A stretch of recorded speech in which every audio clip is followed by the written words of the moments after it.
Perkenalkan, nama saya Heni Grilbet Silalahi dengan nomor induk mahasiswa B118-235. Saya dari Fakultas Hukum Universitas Jambi. Pada kesempatan kali ini, saya membuat tugas video dari mata kuliah Hukum Acara Peradilan Konstitusi dengan dosen pengampu Bapak Muhammad Eriton SHMH. Saya akan menjelaskan mengenai isi putusan dan amar putusan acara Mahkamah Konstitusi.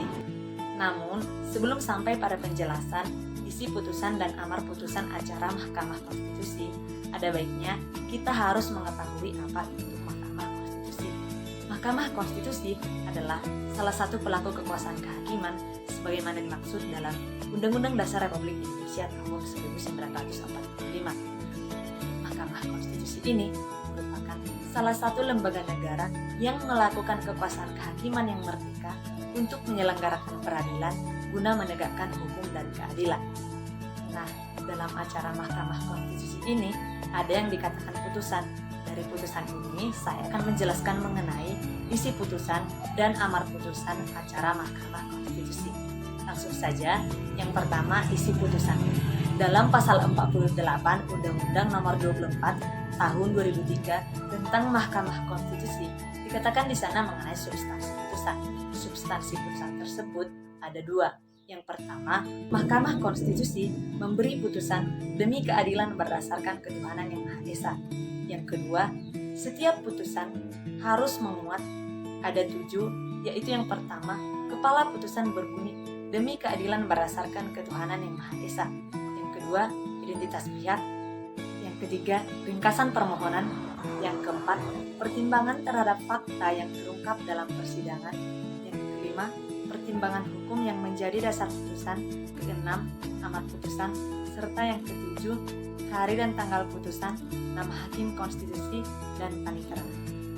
Namun, dalam pasal 45 ayat 10 Undang-Undang Nomor 24 Tahun 2003 tentang Mahkamah Konstitusi dikatakan di sana, dalam hal putusan tidak tercapai mufakat bulat, maka pendapat anggota majelis hakim yang berbeda dimuat dalam putusan. Amar putusan. Dalam pasal 56 Undang-Undang Nomor 24 Tahun 2003 tentang Mahkamah Konstitusi dikatakan di sana ada 3 jenis amar putusan. Yang pertama, permohonan tidak dapat diterima. Yang kedua, permohonan dikabulkan. Serta yang ketiga, permohonan ditolak. Permohonan tidak dapat diterima.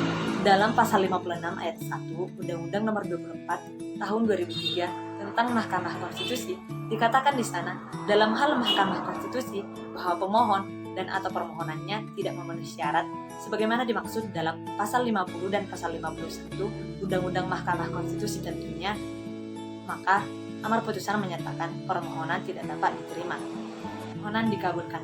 Dalam pasal 56 ayat 2 Undang-Undang Nomor 24 Tahun 2003 tentang Mahkamah Konstitusi dikatakan di sana, dalam hal Mahkamah Konstitusi menyatakan permohonan beralasan, maka amar putusan menyatakan permohonan dikabulkan.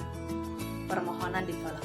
Dalam pasal 56 ayat 5 Undang-Undang Nomor 24 Tahun 2003 tentang Mahkamah Konstitusi dikatakan di sana, dalam hal undang-undang dimaksud tidak bertentangan dengan Undang-Undang Dasar Republik Indonesia tahun 1945, baik mengenai pembentukan maupun materinya, baik sebagian maupun keseluruhan, maka amar putusan menyatakan permohonan ditolak. Dalam perkembangannya, terdapat amar putusan lainnya dalam praktiknya di Mahkamah Konstitusi, yaitu yang pertama, konstitusional bersyarat. Yang kedua, tidak konstitusional bersyarat.